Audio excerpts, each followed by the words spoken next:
Bienvenidos a este tercer vídeo de la tercera semana.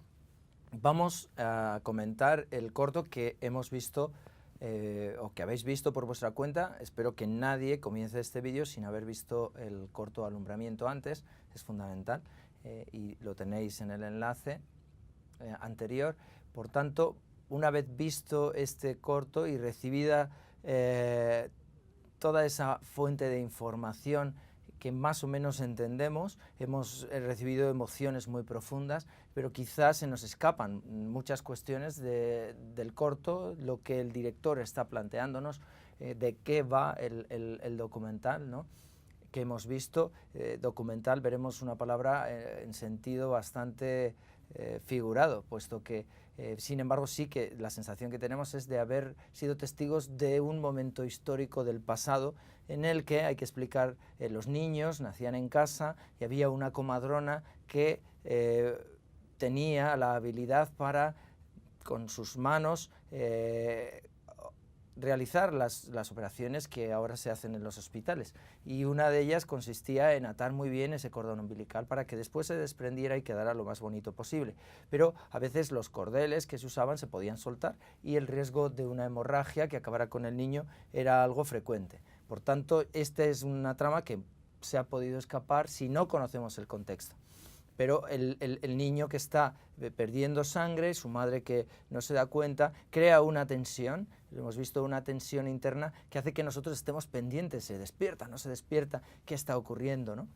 Una historia aparentemente sencilla, pero en la que veremos se nos están planteando las grandes cuestiones humanas con una enorme profundidad y una carga de poesía propia de las obras maestras. De hecho, este corto fue considerado una de las piezas cinematográficas más interesantes del 2002 y con motivos suficientes, como veremos a continuación. El primer acceso a este corto, siguiendo la metodología de Panofsky, comentada antes, es preicónico. Nosotros hemos visto imágenes que más o menos identificamos, pero esas imágenes nos transmiten emociones y eso es lo fundamental, acceder a través de las emociones. Y después ya podemos plantearnos por lo que esas imágenes significan. Y entonces entraríamos a ese segundo nivel, que ya sería iconográfico, recordando lo que significa escribir con imágenes. En ese segundo nivel ya sí que podemos ir reconociendo los motivos visuales que han ido apareciendo. Y después vendría el tercer nivel, en el que ya entramos a la profundidad simbólica de todo lo que se nos está comentando. Este nivel ayuda muchísimo a no perderse nada, a tener un acceso pausado, metodológicamente profundo a las imágenes cinematográficas o cualquier imagen, como hemos visto en el vídeo anterior. En el nivel preiconológico, lo que tenemos es pues una serie de elementos que reconocemos, puesto que forman parte de la naturaleza o del contexto en el que nos movemos, y encierran un significado en sí mismos y tienen también unos valores táctiles, sonoros, que se imponen sin necesidad de significar nada. ¿Cómo reconocemos esto? Pues sabiendo un poquito sobre el contexto y los objetos y las acciones que tenemos delante, ¿no? Simplemente saber de historia, conocer los estilos, nos permite entender qué está pasando, por ejemplo, en este caso. Hemos oído hablar a unos personajes, muy poco, pero ese poco que hablan en un idioma extraño que podemos identificar con, a veces se confunde con el gallego, en realidad es un castellano antiguo que se ha quedado en las montañas de Asturias. Se trata de el bable, el famoso bable, que tiene expresiones propias pues, de la poesía castellana más ancestral, como agora, que todavía se pronuncia lo que la H después ha quedado muda, ¿no? Agora, ahora. Y muchas otras cuestiones más que no tengo tiempo para analizar. Ya el hecho de que sean asturianos, a alguien que conoce el contexto de Asturias le puede aportar algunos datos. Otros datos aparecen en las fotografías de la casa.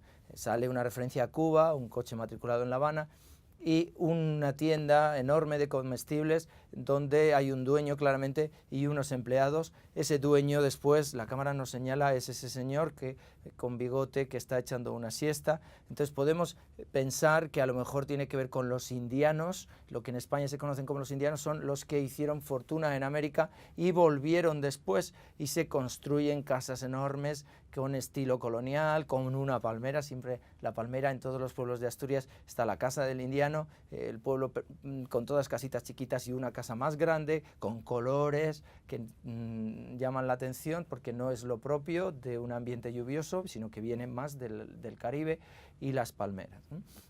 Gente que hizo dinero y vuelve y se les llama indianos porque han estado en las Indias. Los que no hacían dinero no volvían habitualmente, solo volvían los que habían hecho fortuna. Aquí tenemos una familia que en pleno periodo de racionamiento tiene dinero, puede permitirse tener un cochazo aunque no lo use porque no había gasolina. Era una época en la que no había gasolina, por tanto el coche está sin usar, pero se fuma un puro y tiene unos bonitos zapatos que las criadas limpian. Además, ese contexto, lo hemos visto, es el de la posguerra española de enorme pobreza y llama la atención una familia que vive bien. Pero antes de ir a entender todo esto, que ayuda para entender también el significado fáctico, expresivo de las imágenes, podemos pensar en otro tipo de cuestiones, ¿no?, iconográficas que nos van llegando. La asociación de esa señora trabajando, la comadrona, que antes hemos visto es la sirvienta, y se nos muestran unas manos gruesas manejando harina, que esas manos que van a recoger al niño después con enorme delicadeza, nos recuerda quizás a esas mujeres trabajadoras iluminadas maravillosamente en los cuadros de Vermeer, o la familia con un niño, ese niño que es el heredero de toda esa casa, de todos esos esfuerzos que han hecho en América. Ese niño que está a punto de morir nos recuerda también a la Sagrada Familia, una iconografía muy típica, que un niño que también muere, como hemos visto, toda una referencia que tiene que ver con las grandes cuestiones que seguiremos comentando en el próximo vídeo.